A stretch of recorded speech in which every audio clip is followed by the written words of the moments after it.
ഏറെ നാളായി കാത്തിരുന്ന ശങ്കർ സിനിമ ഇന്ത്യൻ 2 ഇന്ന് റിലീസായല്ലോ. ഞാൻ ഇന്ന് രാവിലെ 11:30 ഷോയ്ക്ക് കലാഭവൻ തിയേറ്ററിൽ നിന്ന് ആ സിനിമ കണ്ടു.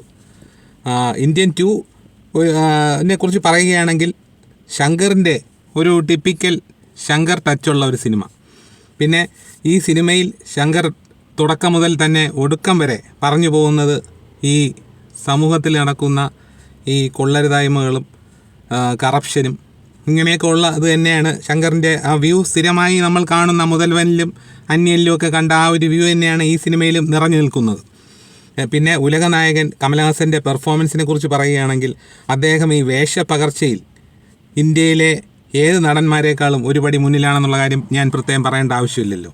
എന്തായാലും ഉലകനായകൻ കമലഹാസൻ്റെ പെർഫോമൻസ് എനിക്കിഷ്ടപ്പെട്ടു.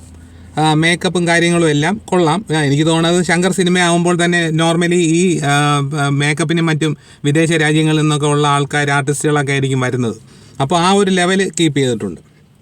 അതുപോലെ ഈ ശങ്കറിൻ്റെ സിനിമകളിൽ സാധാരണ കഥ പറഞ്ഞു പോകുമ്പോൾ ഈ നായകന് ഒരു പ്രണയമുണ്ടാവും.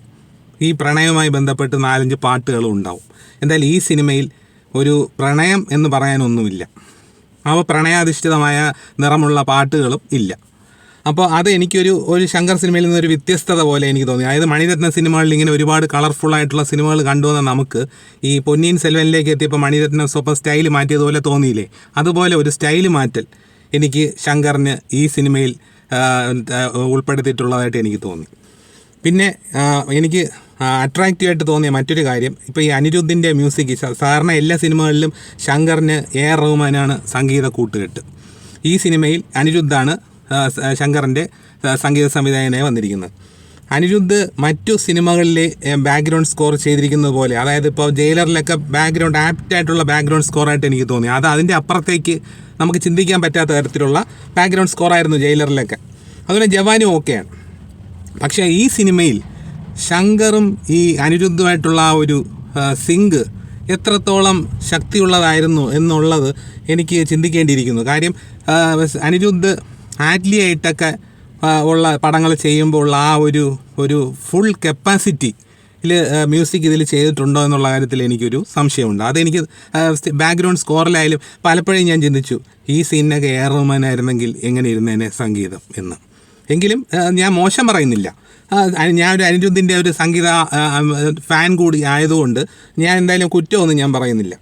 അതുപോലെ ഈ സിനിമയിൽ ഇന്ത്യൻ 1 നിന്ന് വ്യത്യസ്തമായ മറ്റൊരു കാര്യമുള്ള ഇന്ത്യൻ സിനിമയിൽ ഒരു എൻഡിങ് ഉണ്ട്. അതായത് അച്ഛൻ മകനെ കൊല്ലുന്നു, അത് അല്ല അവിടെ സിനിമ തീരുകയാണ്. പിന്നെ നമ്മൾ ചിന്തിക്കുന്നില്ല അത് കഴിഞ്ഞിട്ട് പിന്നെ എന്തെന്ന്. പക്ഷേ ഈ സിനിമയിൽ സിനിമ അവസാനം എത്തുമ്പോൾ സിനിമ അടുത്ത ഭാഗത്തേക്ക് പോകുന്നത് കൊണ്ട് സിനിമ പറഞ്ഞ് തീർന്നില്ലേ എന്ന് ഒരു ആശങ്കയോടുകൂടിയാണ് കണ്ടിറങ്ങുന്നവർ തിയേറ്റർ വിട്ടു പോകുന്നത്. അങ്ങനെ ഒരു ഇതും കൂടിയുണ്ട്. എന്തായാലും ഒരു ഉലകനായകൻ കമലഹാസൻ്റെ ചിത്രം അല്ലെങ്കിൽ ഒരു ശങ്കർ ചിത്രം എന്ന് പറഞ്ഞ് തിയേറ്ററിൽ കണ്ടിരിക്കാവുന്ന ഒരു ചിത്രമാണ്. എന്തായാലും സംഘടന രംഗങ്ങളൊക്കെ നമ്മൾ ഈ പറഞ്ഞതുപോലെ തന്നെ 106 വയസ്സുള്ള ഈ സേനാപതിക്ക് ചെയ്യാവുന്ന തരത്തിലുള്ള സംഘടന രംഗങ്ങളെ സിനിമയിലുള്ളൂ. അല്ല ഇപ്പോൾ ഇന്ത്യൻ സിനിമയിലെ കണ്ട പോലെ കുറേ പേര് വരുന്നു, മസിലൊക്കെ പെരുക്കി കാണിക്കുന്നു, അങ്ങനെയുള്ള ഒന്നും തന്നെ ഇതിനകത്തില്ല.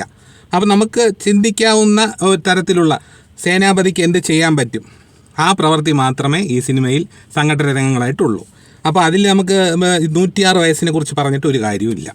എന്തായാലും ഈ വീക്കെൻഡിൽ തിയേറ്ററിൽ കാണാവുന്ന, കുടുംബസമേതം കാണാവുന്ന ഒരു ചിത്രം തന്നെയാണ് ഈ ഇന്ത്യൻ 2 എന്ന ചിത്രം. എന്തായാലും നിങ്ങളും സിനിമ കാണുക, കണ്ടിട്ട് നിങ്ങളുടെ അഭിപ്രായങ്ങൾ കമൻറ്റ് ബോക്സിൽ ഇടാൻ ശ്രമിക്കുക.